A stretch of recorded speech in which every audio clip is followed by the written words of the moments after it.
Bueno, 21:01, 24 grados la temperatura en la Asunción. Estamos en vivo y en directo por Unicanal.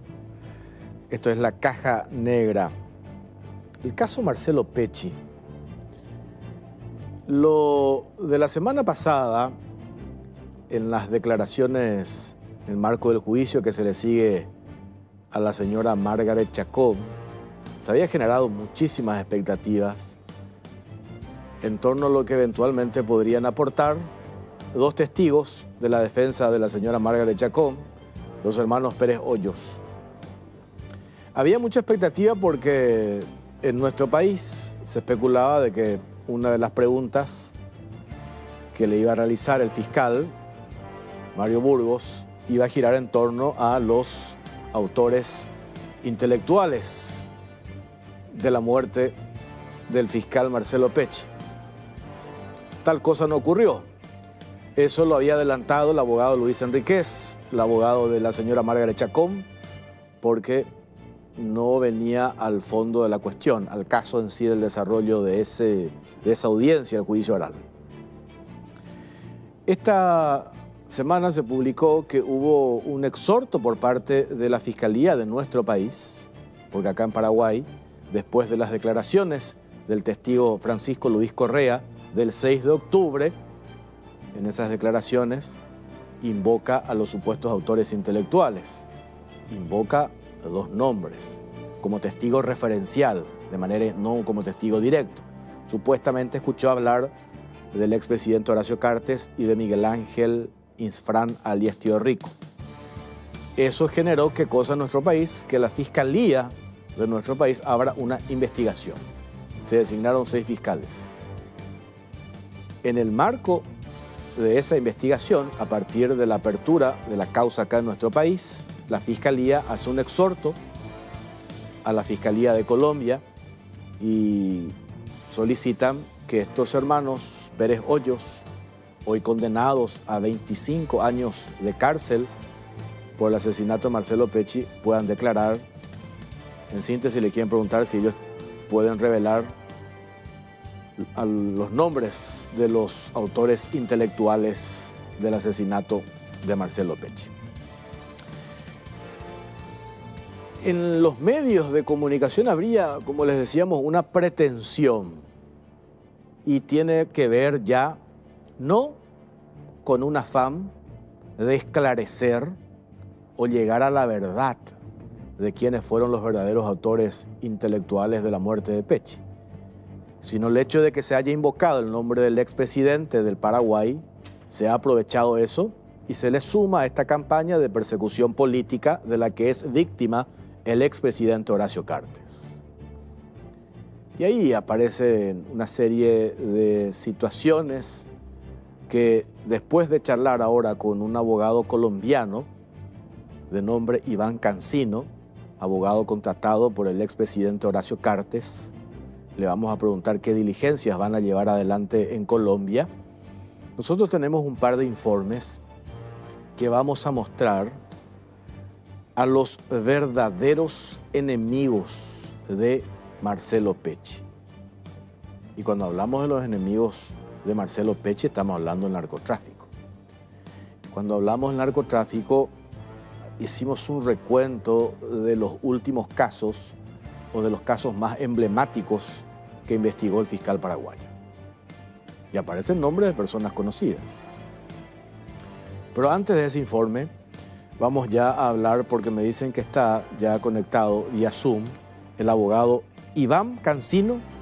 Él es abogado colombiano del expresidente Horacio Cartes. Doctor, ¿cómo le va? Buenas noches. Jorge Torres le saluda desde Asunción, Paraguay.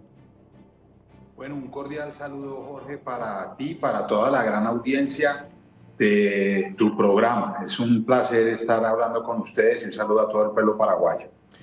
A ver, doctor, para arrancar, ¿cuál es la diligencia asignada para usted en particular en su condición de abogado en Colombia en el marco del caso de la investigación del asesinato del fiscal paraguayo Marcelo Pecci? Bueno, primero, pues, una interrelación con el doctor Ovelar, abogado del señor expresidente en Paraguay, para asesorarlo un poco en cuanto al procedimiento en Colombia, en cuanto a la parte procesal, la parte general del código, estar monitoreando permanentemente lo que pasa en la justicia, en la fiscalía, en los medios en Colombia, explicarles a él y al señor expresidente los alcances o la dinámica en Colombia de lo que pasa. Y si es del caso y tenemos que hacerlo, no nos temblará la mano tampoco para iniciar todas las acciones penales en Colombia para proteger la buena imagen, la honra, el buen nombre y por supuesto mantener incólume la presunción de inocencia y la inocencia del señor expresidente en caso de que nos toque formular denuncias por los delitos de fraude procesal o de falso testimonio, en caso de que alguien siga insistiendo en alguna relación del señor expresidente Cartes con la terrible muerte y asesinato en Colombia del señor fiscal Pech. Muerte que lamentamos, que repudiamos, pero que por supuesto el señor expresidente no tiene absolutamente ninguna relación y eso está absolutamente claro y nos tocará ir hasta donde nos toque ir en Colombia o en cualquier país de la mano del director de la defensa, del doctor Ovelar, para mantener esa presunción de inocencia. Jorge, esa es más o menos la idea grosso modo. Específicamente entonces, la instrucción que recibió es salvaguardar el buen nombre del expresidente Horacio Cartes. Tal cual, así es. Cuando usted menciona eso, recuerdo un escrito de hace 2 semanas exactamente, que tiene la firma del fiscal Mario Burgos ante el requerimiento del veedor judicial de Colombia, específicamente de Cartagena. Eric Urueta es el nombre de este veedor colombiano, y él pide información al fiscal, al Ministerio Público de Colombia en general y en particular al fiscal que tiene la investigación, si existe en Colombia una investigación abierta al expresidente Horacio Cartes. Responde el fiscal Mario Burgos, hace la salvedad, no existe investigación alguna. Teniendo esa aclaración, ¿qué es lo que ustedes o en dónde o en qué instancia van a intervenir? Es decir, ¿se pondrían ya hoy a través de un representante legal en Colombia ante cualquier requerimiento eventual que pueda surgir al expresidente Cartes? En eso quiero ser muy claro, Jorge. Aquí nosotros no vamos a ser reactivos, no vamos a ser pasivos a esperar un requerimiento, porque cuando una persona es inocente y tiene el carácter, la magnitud y la importancia política, económica, empresarial para un país como el señor expresidente, pues no nos podemos sentar a esperar. Nosotros tenemos la tranquilidad de que no hay una investigación en Colombia, que hay figuras como la prohibición de doble incriminación que han hecho que la investigación se traslade a Paraguay, donde esperamos que tengan todas las garantías y tienen la mejor defensa posible en cabeza del doctor Ovelar y su equipo. Lo que nosotros vamos a cuidar es que nadie se invente cosas, que nadie ejerza falsos testimonios, y el que lo haga va a tener consecuencias, lo vamos a denunciar, vamos a ser proactivos. No vamos a permitir ni siquiera una sombra de duda que permita o trate de vincular al señor expresidente con este horrible crimen, porque lo que la gente quiere, los verdaderos enemigos, los verdaderos determinadores de este crimen, lo que quieren es desviar la atención y eso genera impunidad. Y los enemigos del señor expresidente y los que lo persiguen políticamente esperan que esto le genere una sombra, y nosotros no vamos a permitir eso. Nosotros vamos a ser muy duros y muy proactivos frente a cualquier persona que quiera incriminar al señor expresidente de Paraguay con un hecho con el que nada tiene que ver. Cuando ustedes dicen vamos a ser proactivos, ya tenemos las declaraciones del 6 de octubre pasado del testigo clave del Ministerio Público, Francisco Luis Correa Galeano. En un momento de su declaración invoca el nombre del expresidente Cartes. La consulta es la siguiente: ¿ustedes podrían accionar puntualmente en contra de ese testigo, por ejemplo, invocando la difamación, la calumnia, por invocar el nombre del expresidente Cartes? Es una de las posibilidades que estamos evaluando, es una de las posibilidades. Usted bien lo explicó, Jorge, al principio del programa, es lo que es un testigo de oídas, es muy hábil, no dice que él lo presenció, sino que le contaron, pero de todas maneras eso también puede ser objeto de evaluación en un país donde hay muchos falsos testigos, donde eso se volvió negocio para obtener beneficios. Tanto así que la Fiscalía incluso tiene una unidad especial que investiga falsos testigos y han sido muchos condenados. Y vamos a esperar qué dicen las personas que supuestamente de él escuchó. Yo no creo que tengan el descaro de ir a difamar con una mentira al señor expresidente, pero insisto, cualquier persona que trate de vincular al señor expresidente con estos hechos será denunciado, porque el señor expresidente no tiene absolutamente ninguna relación y lo que buscarían sería tanto enlodar su nombre como desviar la investigación para proteger a los verdaderos culpables que están en otro lado muy lejano a la figura del señor expresidente paraguayo.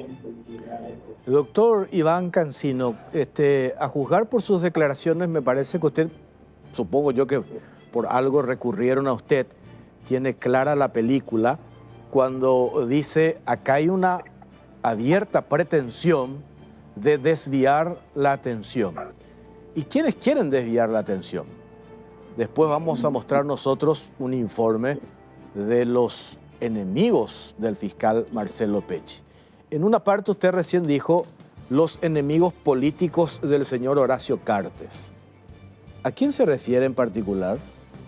No, yo no puedo dar nombres, no me corresponde, pero lo que yo sí le puedo decir es que aquí lo que uno empieza a ver de la experiencia de lo que sucede en países como Paraguay o como Colombia o en muchos de Latinoamérica, donde aprovechan estas coyunturas también para sembrar dudas y buscar enemigos o amigos comunes. En este caso hay que averiguar y estamos averiguando qué es lo que está detrás de la mención del nombre del señor expresidente.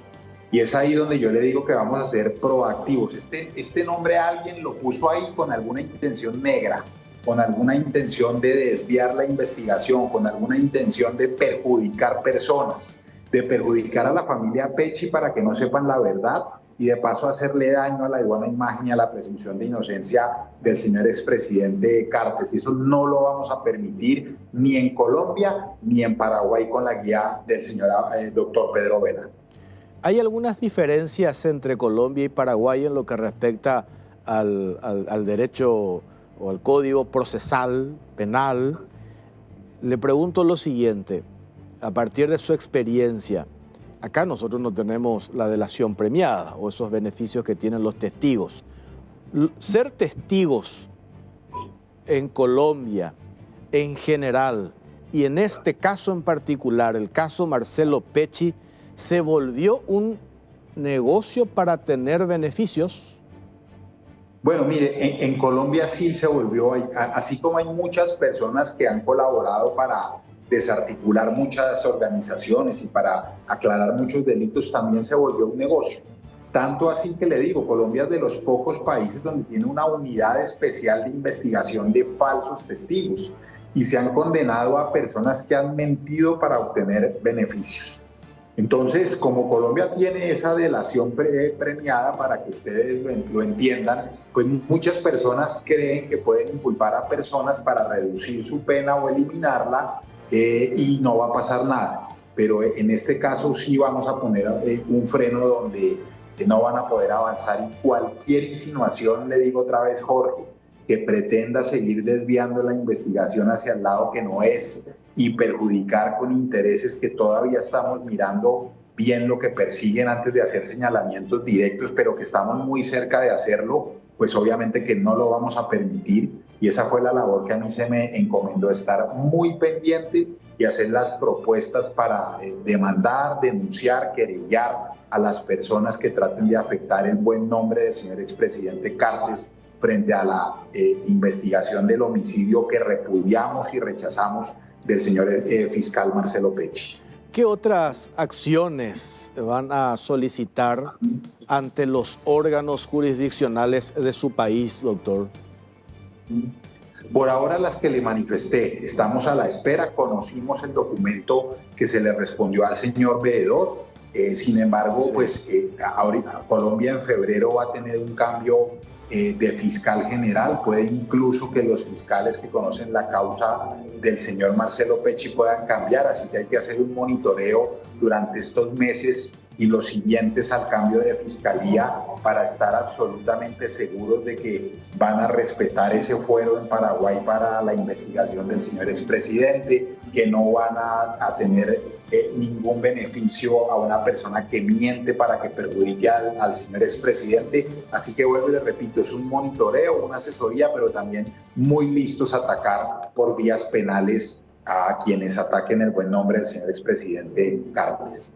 Acá hay una cuestión para cerrar, doctor. Por un lado, usted en un momento de esta entrevista dijo esas afirmaciones últimas de Francisco Luis Correa Galeano, específicamente en su declaración del 6 de octubre, él invoca el nombre del expresidente Horacio Cartes. Usted dice, alguien puso en su boca ese nombre. ¿Por qué?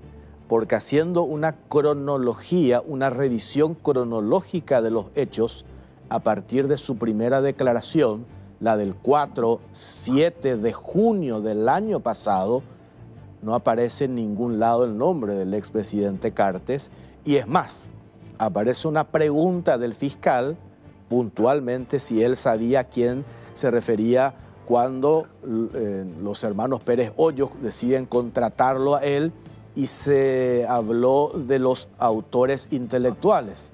Y él dijo, escuché hablar de un tal Chino y de una persona a quien le decían el presidente. Y le preguntaron allí, en esa primera declaración, nombres, y él dijo que no sabía. Entonces, ¿qué pudo haber pasado en un año? ¿Cómo es que repentinamente él se acordó, incluso con nombre y apellido? No solamente un nombre, sino dos nombres. Entonces, le preguntábamos nosotros al abogado Luis Enríquez, abogado de la señora Margaret Chacón, y nos dijo que efectivamente el testigo clave de la fiscalía tenía contacto con la población penitenciaria donde estaba guardando reclusión. ¿Eso qué podría también indicar? De que quienes verdaderamente operaron, armaron el asesinato del fiscal Marcelo Pecci está directamente vinculado al crimen organizado, al narcotráfico.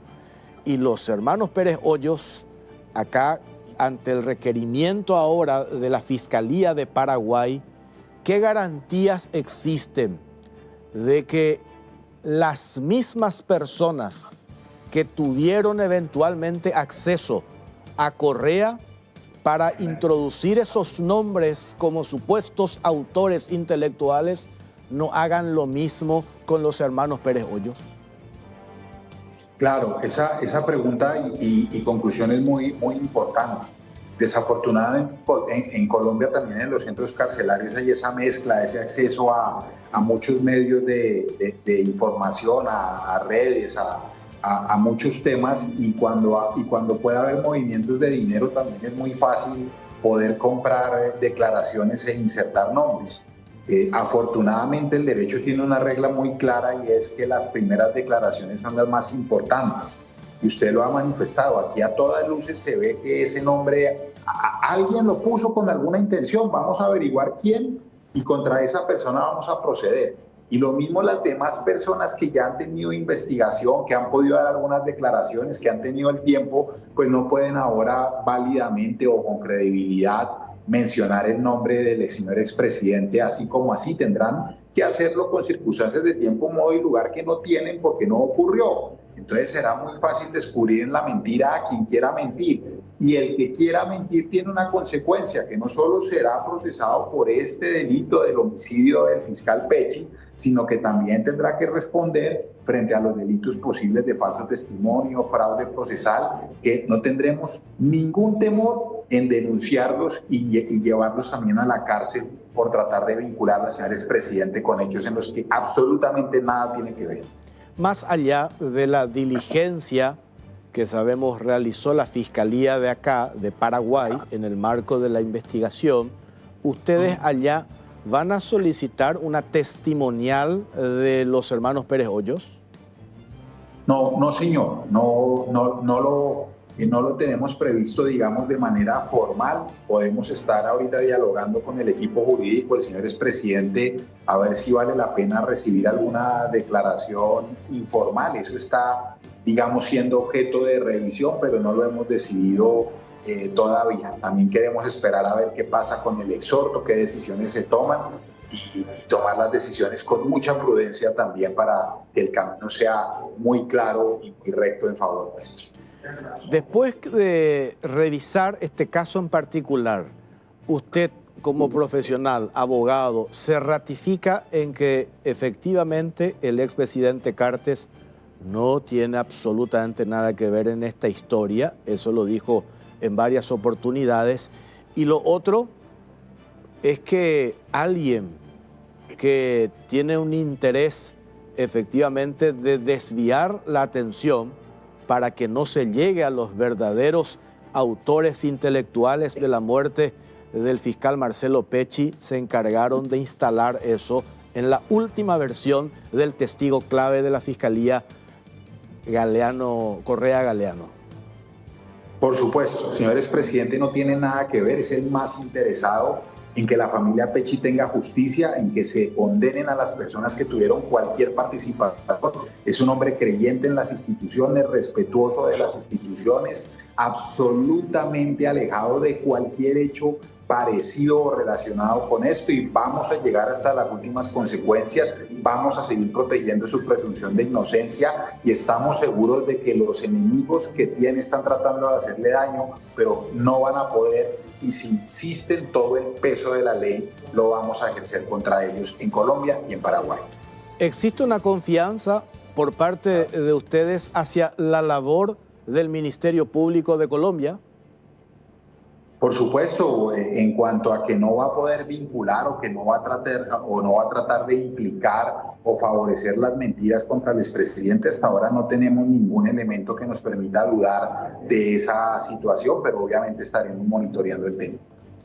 Un aspecto que, para cerrar, doctor, que me parece interesante, le hacía esta última pregunta, porque también nosotros que estamos haciendo el seguimiento, nos parece que hasta ahora, por lo menos, no existen elementos para dudar del trabajo de la Fiscalía. Hace exactamente 8 días, en este mismo programa y en este mismo horario, estábamos charlando con Mario Burgos.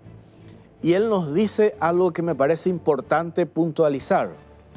Nosotros no descartamos las declaraciones de Francisco Luis Correa Galeano.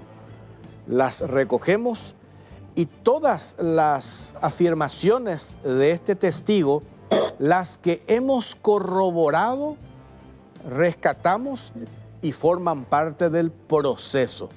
Pero también hay otras que hacen a las declaraciones de este testigo que no pueden ser corroboradas y por lo tanto se tiene que descartar.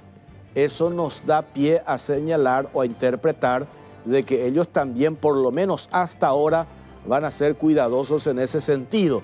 Y en el hipotético caso, y eso dice en el comunicado del Ministerio Público de Colombia, en el eventual caso de que encontremos algún elemento a partir de las últimas declaraciones de Correa Galeano, esos elementos las vamos a remitir a la Fiscalía, o los elementos los vamos a remitir a la Fiscalía del Paraguay, donde hay una causa abierta. Sí, tal cual, por ahora hay confianza, pero también vamos a estar muy atentos a que no hagan ninguna indagación que no puedan hacer, a que no se presente un testigo y que ellos lo reciban sin mediar una corroboración, porque imagínese usted recibir un testimonio y mandarlo al Paraguay, el daño que puede hacer. No, nosotros ya estamos en atención, en comunicación, advirtiéndole a la Fiscalía también que tiene que respetar el derecho de defensa, el debido proceso, y que las corroboraciones tienen que ser profundas, porque es un caso muy importante de carácter internacional que involucra a un fiscal que fue asesinado en Colombia y que ahora se trata de vincular a un expresidente. Es decir, no es un solo tema penal, sino también de relaciones políticas e internacionales, y vamos a tener mucho cuidado y mucha vigilancia también frente a la actividad de la Fiscalía, que hasta ahora, como usted lo dice, no ha generado ninguna duda, pero hay que estar pendientes. Doctor Iván Cancino, gracias por su tiempo, muy amable. Gracias, un saludo especial. Hasta luego. Hablábamos con el abogado colombiano del expresidente Horacio Cartes, Iván Cancino, abogado que está en Colombia monitoreando. Escucharon ustedes el caso de Marcelo Pecci. Presentamos a la vuelta de la pausa, ¿te parece, Cintia, estos informes o querés hacerlo ahora? Vamos a arrancar con este informe. Los verdaderos enemigos de Marcelo Pecci. A ver.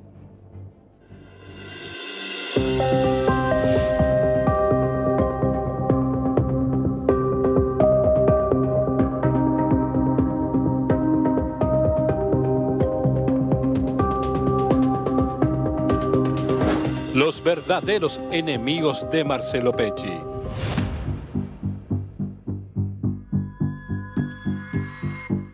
El exfiscal Marcelo Pecci, asesinado en Colombia, tiene en su haber varios golpes contra el narcotráfico, siendo sus enemigos varios poderosos del mundo de la mafia que se vieron perjudicados por su labor investigativa y mano dura como agente contra el crimen organizado. En octubre del 2020, el fiscal Marcelo Pecci intervino en la cárcel de Tacumbú y desmanteló una red que procesaba cocaína en el sitio. Durante la redada también se descubrió un centro de operaciones dentro de la prisión perteneciente al narcotráfico condenado Jaime Andrés Franco Mendoza, que manejaba alrededor de $37.000 en diversas monedas como dólares estadounidenses, euros guaraníes e incluso moneda sudafricana. En ese entonces, el fiscal interviniente había mencionado a la prensa que el director del penal, Oscar González, acompañó los trabajos desde el inicio y brindó información para armar el exitoso procedimiento. Al mes siguiente de este operativo realizado tras las rejas, el Ministerio de Justicia dispuso el cambio del director de Tacumbú ante las amenazas que había recibido luego de la requisa en la que se desbarató el laboratorio de cocaína. Además de dicha disposición, el reo Franco Mendoza fue trasladado a la agrupación especializada. Aparentemente como medida de represalia de parte de los internos, el exdirector que apoyó la intervención del ex fiscal Pecci fue víctima de un atentado en junio del 2022. El mismo fue asesinado de varios disparos por parte de 2 sicarios cuando se encontraba de visita en la vivienda de su padre en Barrio Obrero de la ciudad de Asunción.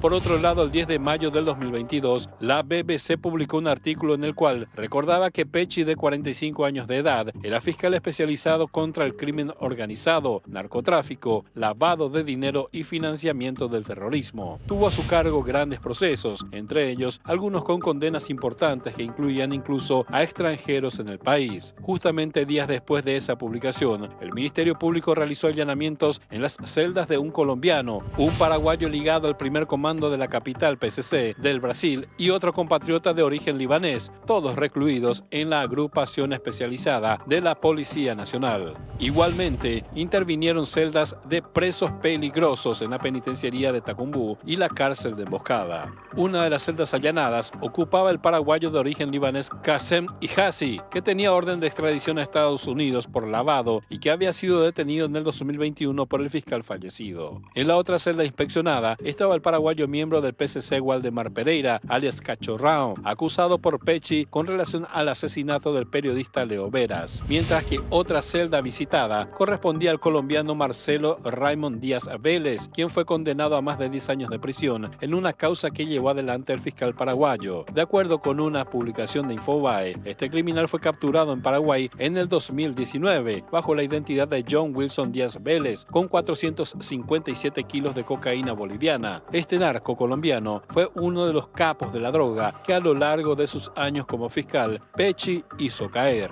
El fiscal Marcelo Pecci acumulaba pruebas en procesos sobre delincuentes capturados pertenecientes al PCC y a Comando Vermelho. Por ejemplo, Sergio de Arruda Quintiliano Neto, alias Minotauro, sindicado como líder del PCC en la frontera paraguayo-brasileña, fue capturado en su departamento de Camboriú en el año 2019 en un procedimiento conducido por este agente del Ministerio Público. El 8 de junio del 2022, el diario El País publicó que, según la policía colombiana, el macabro plan estuvo coordinado con el primer comando de la capital PCC y que los agentes creían que los sicarios recibieron unos $500.000 para atentar contra el exfiscal paraguayo. Si bien son varias las personas que se vieron afectadas por la labor fiscal de Marcelo Pecci, lo cierto y concreto es que el principal enemigo del agente del Ministerio Público fue el narcotráfico, que se vio muy golpeado.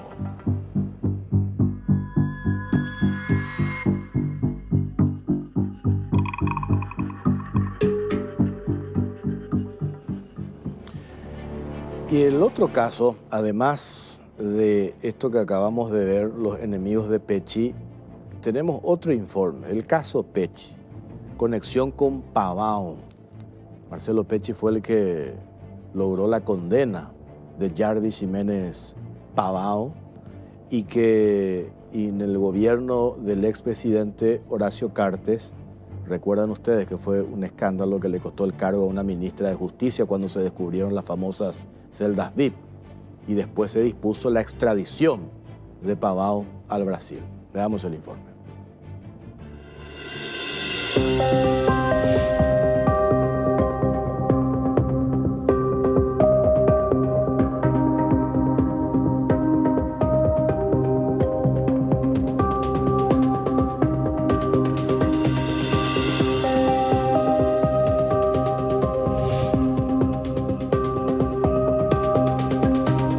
Caso Pecci, conexión con Pavão clave en el montaje del sicario.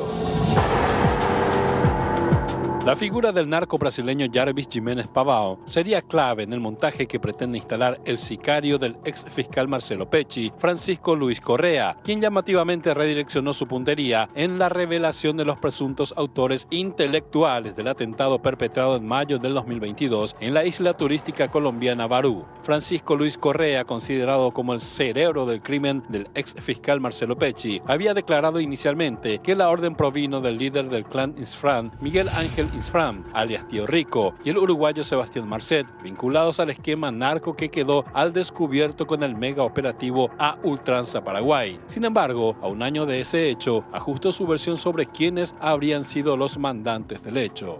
Al respecto, el senador colorado Derlis Maidana calificó en una entrevista con Gen de una patraña el argumento sin sustento del sicario, que ahora busca el criterio de oportunidad para librarse de la condena por el crimen del ex agente paraguayo, y cuestionó además que hay sectores interesados en torno a esta declaración. Surgen varias interrogantes respecto al motivo por el cual el sicario del ex fiscal decidió cambiar su declaración luego de un año para ir en contra de un actor político del Paraguay. ¿Quién o quiénes están detrás de ese cambio? ¿Cuál es el objetivo final y la motivación para desviar la atención en la investigación?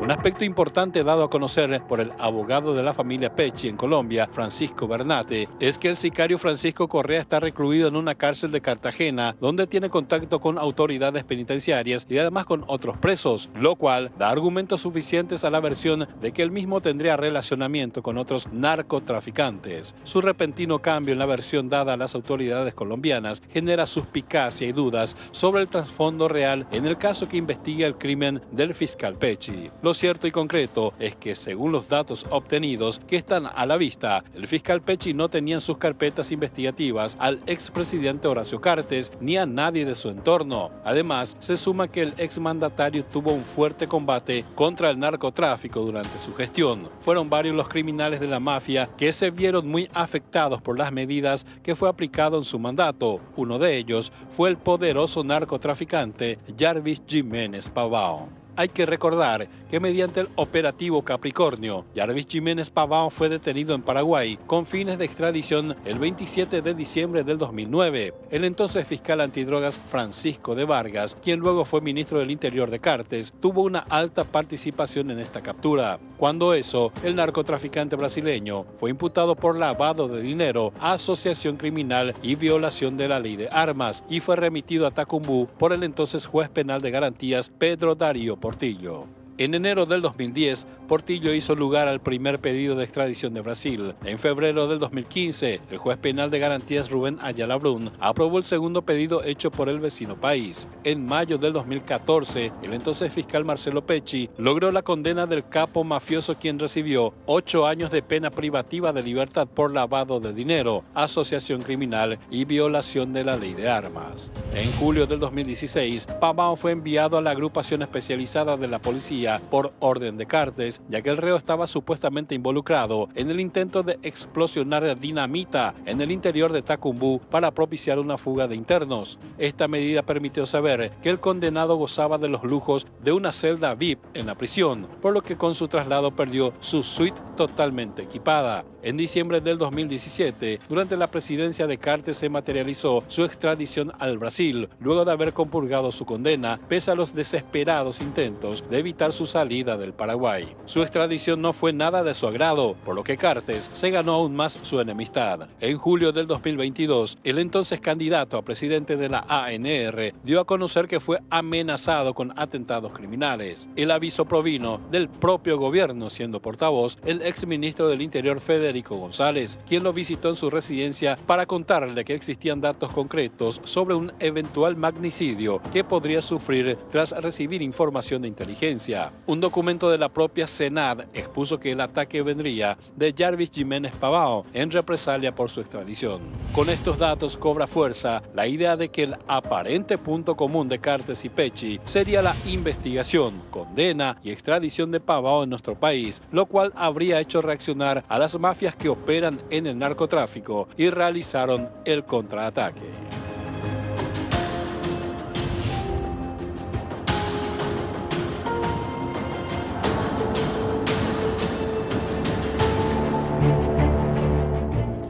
Aquí hay un par de hechos objetivos que hay que poner al tapete.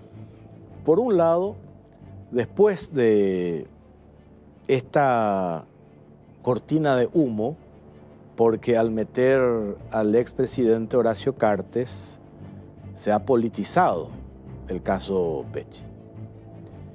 Y la instalación o la pretensión de instalar el caso Cartes en la investigación, esto no duró mucho tiempo. Y eso lo hemos hablado con el fiscal de Colombia por una cuestión simple. No hay una secuencia lógica ni un hilo conductor lógico o hechos objetivos que permitan avanzar en una investigación. En Colombia no existe. Eso lo dijo el fiscal Burgos. Para descartar esto, hay una iniciativa de la Fiscalía de nuestro país que tiene acá una investigación abierta. Hicieron un requerimiento a la Fiscalía de Colombia para que se hagan gestiones y se pueda eventualmente tomar declaraciones a estos dos condenados, en el caso de Marcelo Pecci, los hermanos Pérez Hoyos. Andrés Felipe y Ramón Pérez Hoyos. Esa es una decisión que la van a tomar en Colombia. Pero luego de esta cortina de humo con el caso Cartes, los investigadores deberían retomar el rumbo de la investigación hacia los verdaderos instigadores y los verdaderos responsables del asesinato de Pecci. Y ahí hay un par de elementos. Por ejemplo, en un 95% de los condenados en Colombia, los hermanos Pérez Hoyos, está todavía pendiente del caso de la señora Margaret Chacón, el juicio que todavía continúa. Los otros que formaron parte del asesinato de Pecci están ya condenados, excepto Margaret Chacón, que hay todavía un procedimiento pendiente. La declaración de Francisco Correa Galeano fue clave para la Fiscalía. La Fiscalía construye el caso Marcelo Pecci a partir de las declaraciones de este testigo, que fue el articulador del caso Pecci. Y retomando un hecho que se dio en sus primeras declaraciones de Correa, en las declaraciones del 4 de junio del año pasado, que tenemos acá la copia de esas declaraciones, él invoca, cuando le hacen la consulta, si él tenía idea de quiénes eran los mandantes, es decir, los autores intelectuales, quién dio la orden desde Paraguay para que lo maten al fiscal. Y él menciona 3 hechos. Por un lado, habla de un ciudadano oriental conocido como el Chino. Y después menciona a otra persona que aparece en el relato de la fiscalía de sus declaraciones, un atracador de bancos, que luego se volvió narcotraficante, que se fue a Francia, que se escapó de una cárcel de Francia y volvió al Paraguay, y a cuyo hermano el fiscal Marcelo Pecci metió preso 4 años de manera injusta. Y el otro tercer elemento, habla Correa de una persona a quien lo llamaban el presidente. El 22 de agosto del año pasado, cuando asume la presidencia de Colombia Gustavo Petro, están las declaraciones periodísticas y hay un posteo a través de redes sociales, la que él afirma que tienen información de que uno de los autores intelectuales de la muerte del fiscal Pecci sería Sebastián Marcet, el uruguayo Sebastián Marcet. Sebastián Marcet, investigado en Colombia, en Bolivia, en nuestro país por el tema ultranza, etcétera, etcétera. Lo dice el presidente de Colombia, lanza el nombre de Marcet como uno de los autores intelectuales de la muerte de Pecci. El 4 de agosto de este año, las autoridades de Bolivia, en una conferencia de prensa que lidera esa conferencia de prensa Eduardo del Castillo, ministro del gobierno de Bolivia, con integrantes de las Fuerzas Armadas y del Ministerio Público, presentan ¿a quién? A un ciudadano boliviano considerado el segundo hombre más importante en la organización liderada por Sebastián Marcet. Y lo presentan a este hombre ciudadano boliviano de nombre Erlan Ibar García López. Conocido, no lo decimos nosotros, lo dijo el ministro del gobierno de Bolivia, conocido en Bolivia como el Colla, el Ibar, y en Paraguay era conocido como el presidente. A él lo llamaban el presidente acá en nuestro país. Eso está en el audio, en las imágenes, en el video de la conferencia de prensa del 4 de agosto que hace Eduardo del Castillo, ministro del gobierno de Bolivia. Reitero, después de la cortina de humo de Correa, escucharon ustedes lo que dijo el abogado colombiano Iván Cancino, los investigadores deberían retomar el hilo de quiénes en realidad fueron los instigadores o los mandantes que ordenaron la muerte del fiscal Marcelo Pecci. Y a esto hay que sumarle otros elementos, ya que se pretendió politizar el caso de la investigación de Pecci. Y tenemos que necesariamente remitirnos a lo que pasó en el gobierno anterior. Y cuando decimos esto, se dan un par de hechos muy llamativos. Por ejemplo, en el gobierno de Mario Abdo Benítez, la industria, entre comillas, del narcotráfico se fortalece. Hemos visto toneladas de cargamentos de cocaínas que cayeron no en Paraguay, como cayó esta madrugada en Villeta, no en Paraguay, en el gobierno de Mario Abdo, cayeron en Europa.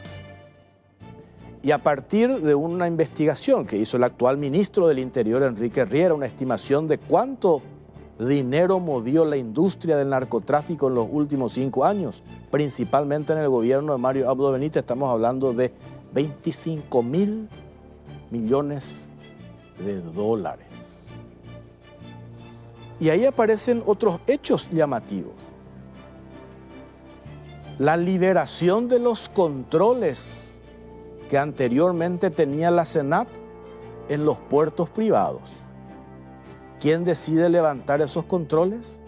El exministro del Interior, Arnaldo Yucio, hoy procesado por sus vínculos con el narcotráfico. ¿Se acuerdan? Marcus Vinicius Espíndola Marqués de Padua. La Fiscalía abre una investigación al exministro del Interior Arnaldo Yucio a partir de elementos objetivos aportados por la Fiscalía de Brasil, porque se incautaron el teléfono celular de Marcos Vinicius y encontraron no solamente que el exministro del Interior, Yucio, prestó la camioneta para vacacionar en una playa del Brasil, sino una conversación fluida que tenía Yucio con Marcos Vinicius. Coincidentemente, Yucio fue el que decide levantar los controles, es decir, funcionarios de la SENAT que hacían vigilancia en los puertos privados. ¿Por dónde salía la cocaína que llegaba a nuestro país para ir a Europa? A través de los puertos privados, contaminando productos paraguayos. Y el otro elemento, no menos importante, la pretensión desesperada y con el acompañamiento de un sector de la prensa que hoy también de manera brutal pretenden instalar que Horacio Cartes formó parte, a partir de las declaraciones de Correa, del caso del asesinato de Pechi. El tercer punto, quisieron concretar el juicio político a la entonces fiscal general del Estado, Sandra Quiñones.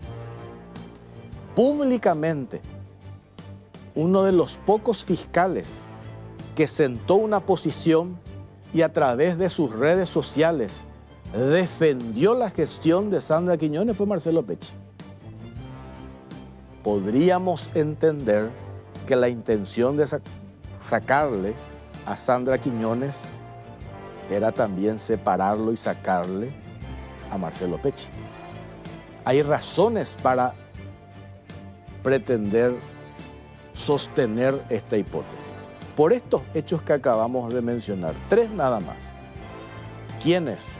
Actores políticos, el gobierno anterior, Mario Abdo Benítez a la cabeza, un sector de la prensa, insistiendo 4 intentos de juicio político para sacarle a Sandra Quiñones y de paso sacarlo a Pechi del camino. Uno de los pocos fiscales que en su momento, cuando se estaba definiendo el tema del juicio político, sentó una posición defendiéndola a Sandra Quiñones. Y recuerdan ustedes, esto generó incluso reacciones por parte de algunos actores políticos, como el caso de la ex senadora Desirée Masi, en unos posteos en redes sociales, cuando opina encima de lo que escribió Marcelo Pechi defendiendo a la Sandra Quiñones, haciendo alusión de que supuestamente ese tuit se pudo haber redactado en Tabesa o sobre la calle España. Entonces, no hay relación alguna de esto que dijo Correa el pasado 6 de octubre, si que políticamente el sector que sostenía a Sandra Quiñones era Honor Colorado, liderado por Horacio Cartes. Sandra Quiñones sostenía a Marcelo Pechi. Por eso, no existe ninguna relación lógica ni un hilo conductor lógico en esto que pretendieron instalar a partir de las declaraciones de Francisco Correa el pasado 6 de octubre.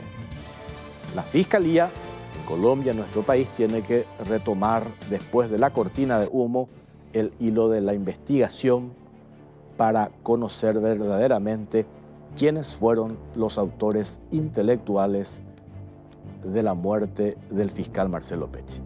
Hacemos una pausa. A la vuelta cambiamos radicalmente de tema. Vamos a hablar de un tema preocupante que afecta a los funcionarios públicos en general, algunos docentes en particular.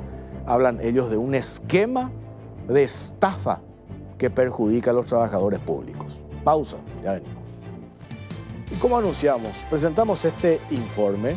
Después vamos a hablar acá con Lourdes Aguilar, docente, Pilar Fernández, docente también jubilada, la abogada Solán Guerreño, abogada de docentes afectados por un caso hablan de complicidad judicial, de un esquema de estafa masiva que asfixia a los trabajadores públicos. Veamos el informe.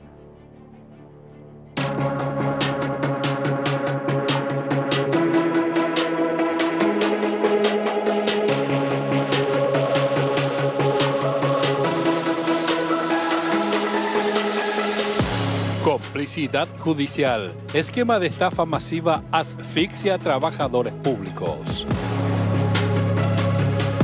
Una rosca judicial de los juzgados de paz opera a favor de las casas de créditos y electrodomésticos que hacen descuentos compulsivos a los trabajadores, en especial a los docentes jubilados, integrantes de la Policía Nacional y funcionarios públicos que cobran salarios a través del banco. El esquema actúa impunemente ante la complicidad e inacción del Poder Judicial y la Fiscalía. Los afectados pagan sus cuotas en tiempo y forma por débito automático, cancelan sus cuentas y nunca les devuelven el pagaré que había firmado. Este documento es nuevamente comercializado, por lo que luego las víctimas sufren el embargo de sus salarios y de vuelta deben abonar la misma deuda que termina trepando a montos astronómicos con los intereses, gastos de justicia y exagerados honorarios profesionales. El modus operandi inicia con el ofrecimiento de electrodomésticos y créditos a los funcionarios públicos bajo el supuesto beneficio de facilitarles el acceso a estos bienes. Los vendedores llegan hasta su lugar de trabajo, donde concretan el acuerdo con el cliente, quien se ve engatusado con la propuesta que se le presenta, ya sea la entrega de electrodomésticos o un crédito. El respectivo cobro se hace por débito automático, para lo cual los docentes firman varios documentos, algunos sin siquiera tener una fecha, lo cual luego es aprovechado maliciosamente. Cada mes los trabajadores pagan sus cuotas mediante el débito de su salario, pero las casas comerciales no les devuelven los pagares firmados pese a haberse honrado el compromiso. Luego,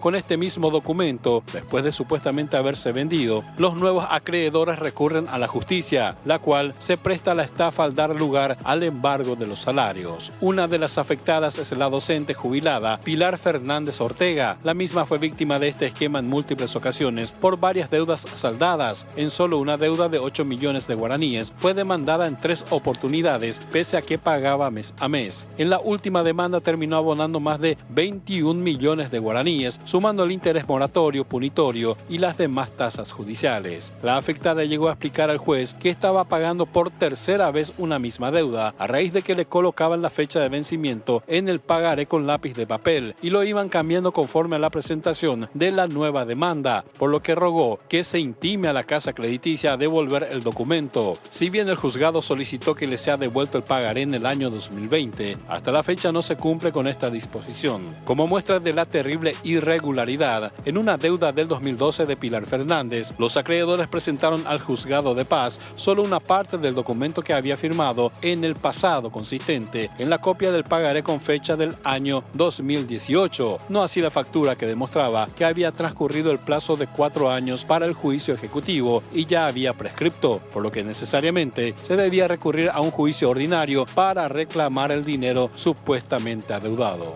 Su abogada Solange Guerreño, quien lleva al menos otros 50 casos de docentes y jubilados que están siendo víctimas de esta aparente estafa masiva en complicidad con la propia justicia, explicó que grandes bufetes de abogados llevan las demandas de estas casas comerciales y crediticias y recurren al juicio ejecutivo en los juzgados de paz para concretar el embargo de salarios, ya que en este proceso no se discute el origen de lo adeudado, sino que solo se debe cumplir con el pago, cuando en realidad los casos ya prescribieron y deben ir a juicio ordinario, donde se debe demostrar el origen de la deuda reclamada. A lo largo de estos años, la abogada pudo constatar que las casas comerciales, que muchas veces en realidad son financieras disfrazadas, cierran pero solo cambian de nombre para hacer las demandas o venden a otras empresas los pagarés de sus clientes que ya saldaron sus deudas. Llamativamente, en algunos de los casos que lleva adelante, se pierden expedientes en el juzgado cuando desea interiorizarse o se efectúan con la copia de cédula vencida del docente, tal como ocurrió con Pilar Fernández, o se abren las causas a cientos de kilómetros del lugar de residencia del afectado. También la rosca judicial recurre a las cédulas voladoras o notificaciones falsas, por lo que el demandado no se entera del proceso abierto en su contra y recién lo hace en el tramo final del juicio, cuando ya no se puede defender, o en la finalización del mismo, cuando ya comienza el embargo. Miles de afectados llegaron a un estado de saldo cero en sus salarios y se vieron en la necesidad de hacerse préstamos compulsivos para poder sobrevivir. Algunos se enfermaron gravemente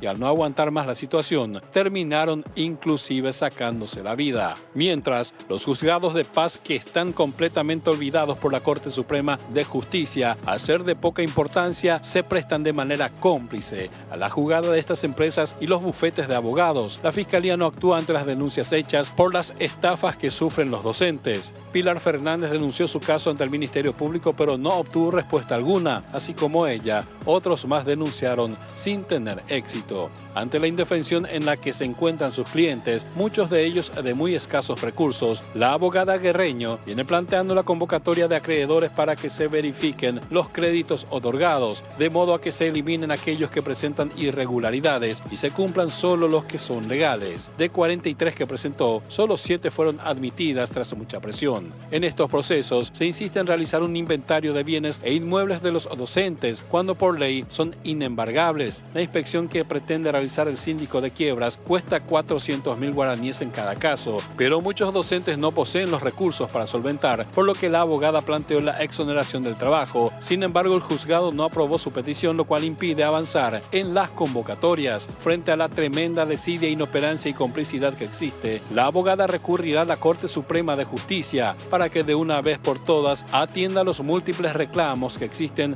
en los distintos juzgados de paz y ponga fin a la rosca que está operando impunemente en contra de los trabajadores.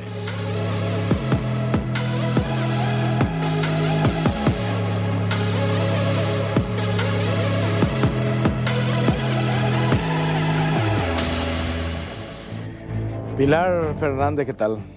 Muy bien, buenas noches y a tu audiencia.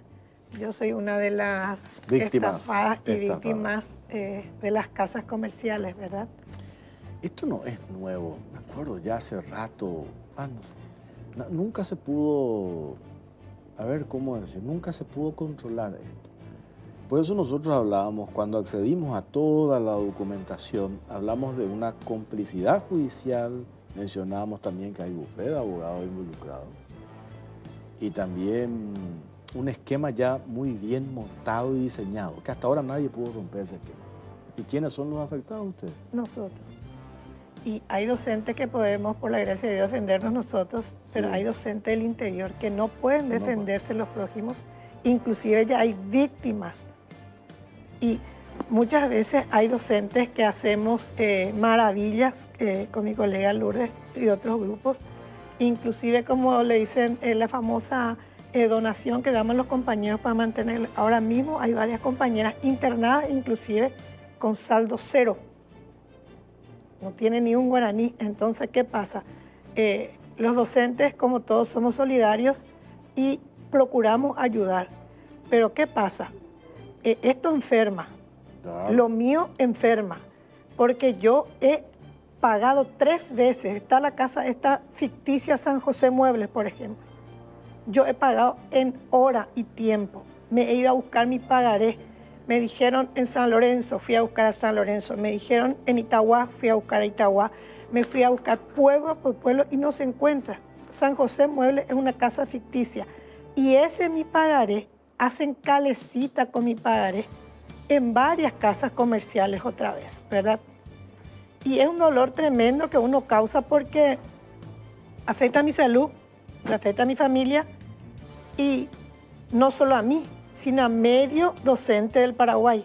Y hay docentes, como ya le dije a usted, que sí pueden defenderse y hay otros que no. Y nosotros estamos desamparados ante la ley. Entonces buscamos gente que nos ayude, como usted del Cuarto Poder, si algo podemos hacer, ¿verdad? Es muy difícil para mí, con el poco sueldo que tengo, recorrer y ambular de pueblo a pueblo mientras que no existe la casa. Y así como la mía, de todos los otros docentes, hacen calecita de nuestro pagaré. Y lo que más duele es que está en lápiz y papel, borran, o si no, ponen un papelito en la fotocopia y le ponen un sello y por eso otra vez. Inclusive yo hice la denuncia en San José Mueble, en la Fiscalía de Villa Lisa. Presentó unos papeles pero de boleta de descuento y no el pagaré, mientras que la cuenta estaba toda saldada, ¿verdad? Esa misma cuenta se llevó a Mariano Roca Alonso. De Mariano Roca Alonso ahora no se encuentra mi expediente supuestamente y entre comillas. Y no solamente la mía, de miles de docentes, compañeros nuestros. A ver, Lourdes Aguilar también está con nosotros, docente. A nosotros nos contaron que hay colegas de ustedes que tomaron decisiones extremas. Drásticas. Drásticas, ¿verdad? Así es. Muy buenas noches a todos y gracias por este espacio porque así como dijo la compañera, necesitamos así un SOS urgente. Sí. Porque no tenemos alguien que nos pueda defender. Y yo tengo varios casos. No soy abogada, pero en uno de esos informes dijo de que tenía saldo cero. Sí. Acá, por ejemplo, tengo una muestra donde dice saldo cero. Entonces, nosotros, si venimos acá en el programa es con evidencias. Y así como dijo también la compañera Pilar, tengo acá documentos cancelados del año, quiero decir, del 2013. Ya están totalmente cancelados. ¿Y qué pasa ahora en este año? Acá le vuelve. Ahora nos retiró la profesora, esta es de Concepción, y no pudo venir a retirar. Y ahora entró por valor de 15 millones. No, ahora es embargo. Ella teniendo ya todo los pagarés retirados cancelados. Le viene un embargo. Le viene un embargo de 15 millones de este año. Qué bárbaro. Y bueno, yo tengo varios casos. Este del 2016. Ya prescribió todo y toditos son, este es del año 2017. ¿Qué es lo que hacen también aparte de todo esto? Hay varias falencias en el Ministerio Público. ¿Por qué?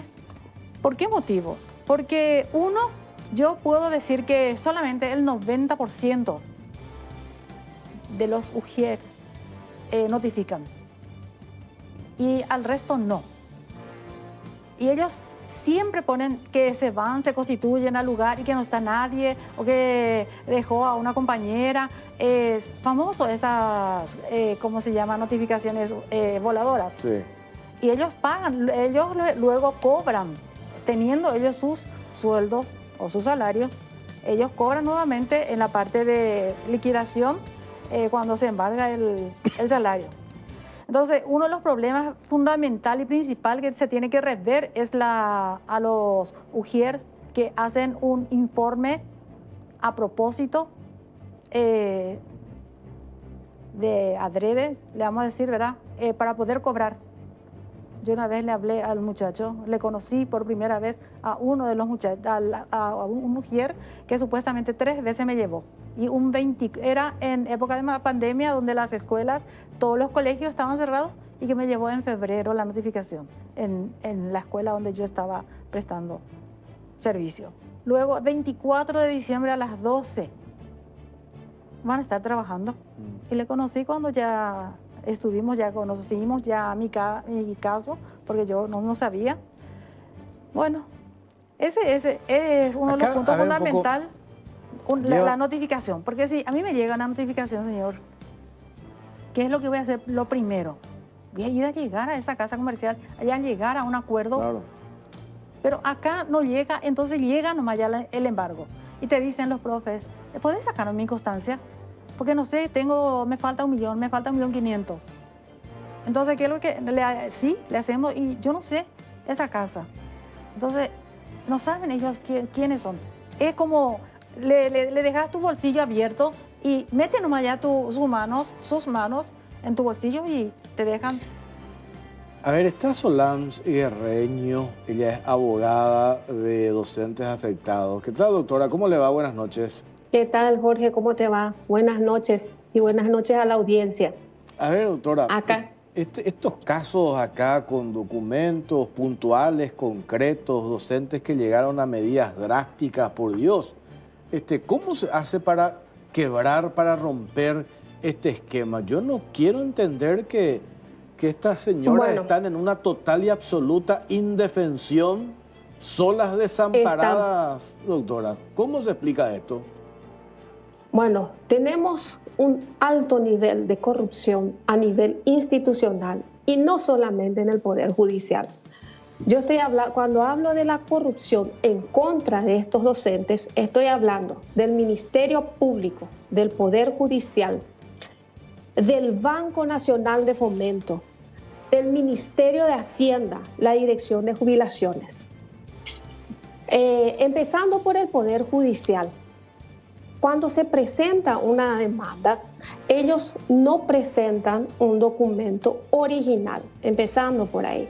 O es un documento, digamos, que ya está prescripto. Sin embargo, el juzgado, el actuario, valida ese documento y valida el procedimiento. O sea, esos son juicios, por ejemplo, que no deberían ni siquiera tener el inicio porque ya prescribieron como un título ejecutivo. El pagaré vale solamente 4 años. Y ahí la profesora mostró un documento del 2013. Ese ya prescribió. Es más, a los 10 años ya pierde total valor. Ni siquiera se puede hacer un juicio ordinario. Sin embargo, el juzgado acepta ese documento y valida. O sea, ese es el primer punto de corrupción.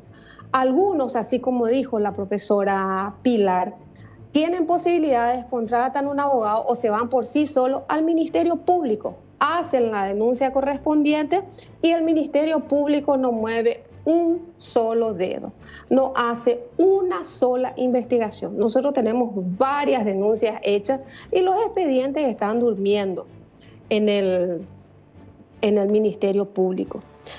El Ministerio de Hacienda, bueno, todos hablan de saldo cero. ¿Qué pasa? Con esos mismos documentos, los docentes, vamos a empezar por cuál era la vida del docente. Siempre fue una vida muy sacrificada. Sí. Enseñaba de mañana, de tarde, de noche, fin de semana corrigiendo exámenes, corrigiendo cuadernos, llenando planillas. O sea, el docente nunca tuvo vida para sí. Vivió, se entregó en cuerpo y alma para sus niños, para sus alumnos, ¿verdad? Siempre fue ese el trabajo del docente. Entonces ellos nunca tenían tiempo ni siquiera de ir a hacer sus propias compras. Ahí es cuando venían las famosas casas comerciales y le decían, ¿qué necesitas? Te llevamos a tu casa, te hacemos descuento voluntario. Claro, no. Le ahorras tiempo, sí. Le solucionás el problema y le hacían firmar quién sabe cuántos documentos. Esos son los documentos que están rodando hoy día. Entonces, no tenemos nosotros una institución que pueda poner fin a eso, ¿verdad?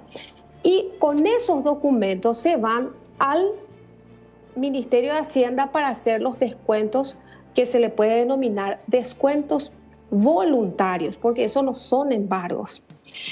¿Dónde está la corrupción acá? Se presenta una nota diciendo, prohíbo que se me descuente.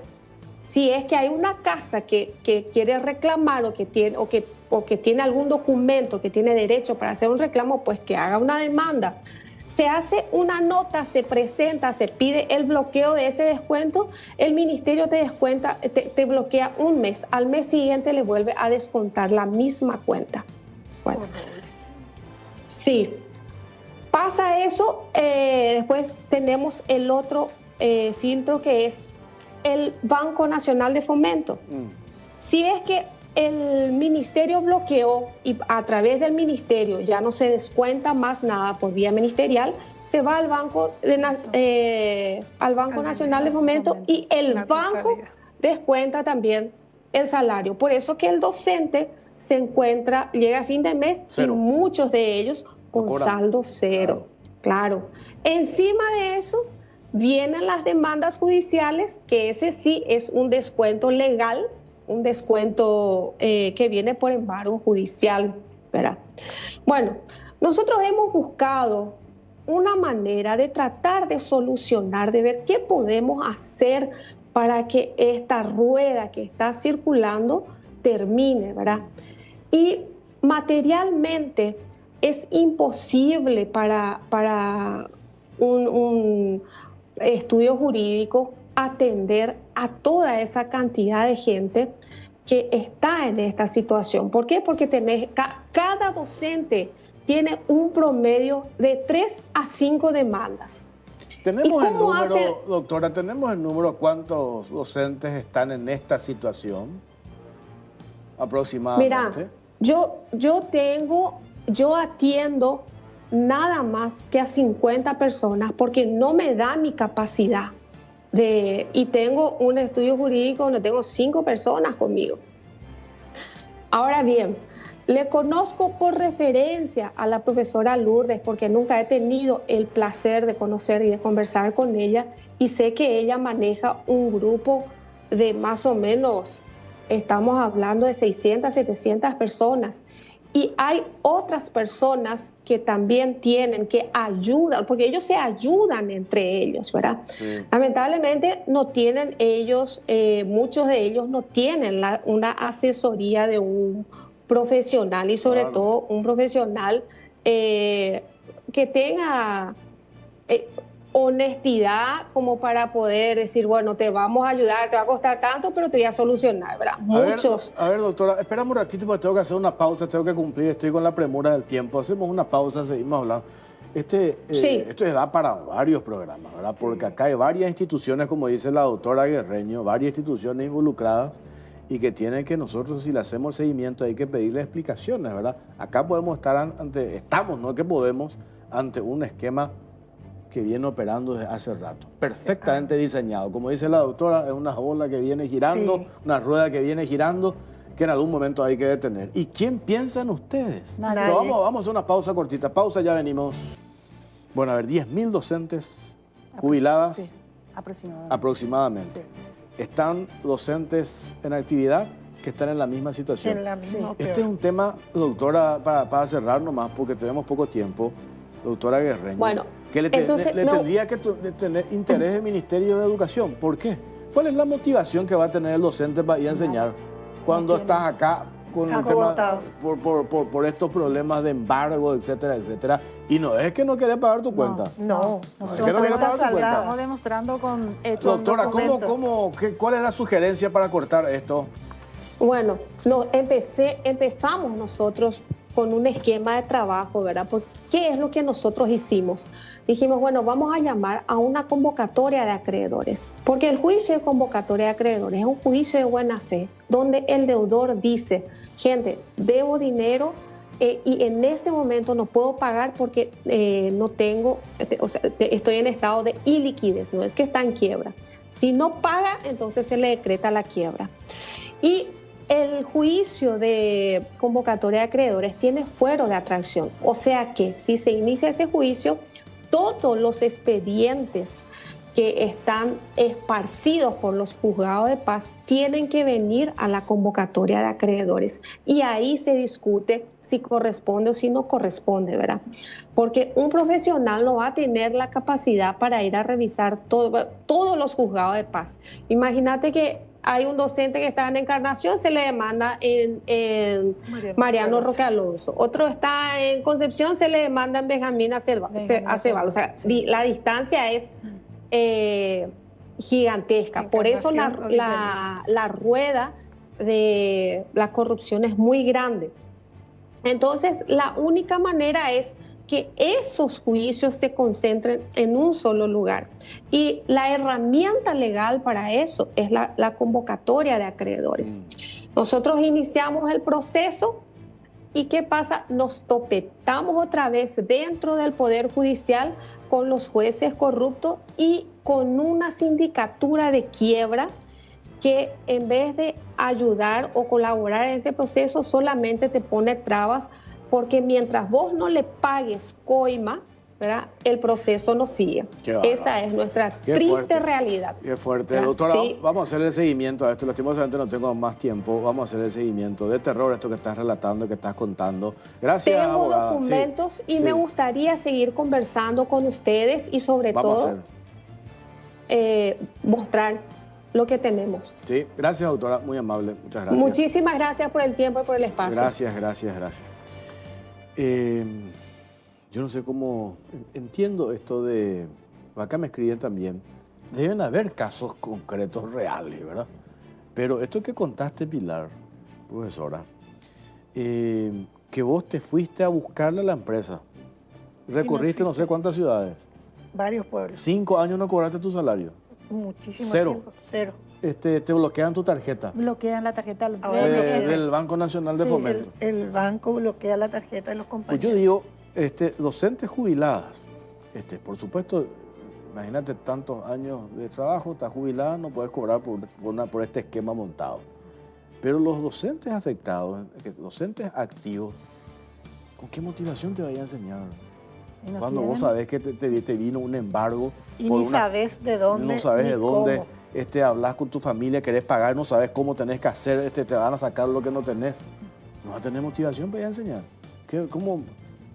Es que existen varios casos, como también este caso que le estoy mostrando, falsificación de firma. Las falsificaciones de firmas son. La falsificación de firma. ¿Cómo es eso, la falsificación de firma? Y ¿Quién esta- falsifica la firma? y la no empresa sabemos- que supuestamente te vendió el producto.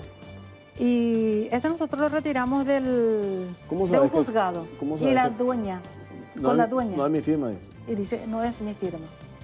Y se hizo el Ella perito y es- se demostró. Este es uno de los casos que... ¿Cuánto le le pagan? estoy- 2.880.000. Pero lo que pasa, no, son cuentas como antiguas, pero ¿qué es lo que hacen? Escanean Y hacen correr para. y hacen, sí, escanean y luego con ese sello le ponen la fecha. Hoy es el 24 de octubre o antes, 2 o 3 años antes de vencer un pagaré, supuestamente ellos le ponen el año. Un celito. Última pausa cortita, dale, ya venimos. Qué bárbaro. 22:30, no tenemos más tiempo. Vamos a seguir hablando de esto. Los ministros de la Corte decían que tienen que tomar intervención acá. No, yo digo que mañana nosotros vamos a tener audiencia justamente Con uno de los ministros. Con uno de los ministros, sí, De la Corte. de la Corte. Le van a explicar a este Sí, mismo caso. exactamente. Y después con la Fiscalía. Nosotros ya hicimos en la Fiscalía de Delitos Económicos con la fiscal Teresa Sosa y hace 2 años atrás y pudimos resolver muchos casos. Ahí le conocí a la profesora Pilar. ¿Y qué dicen También. los gremios?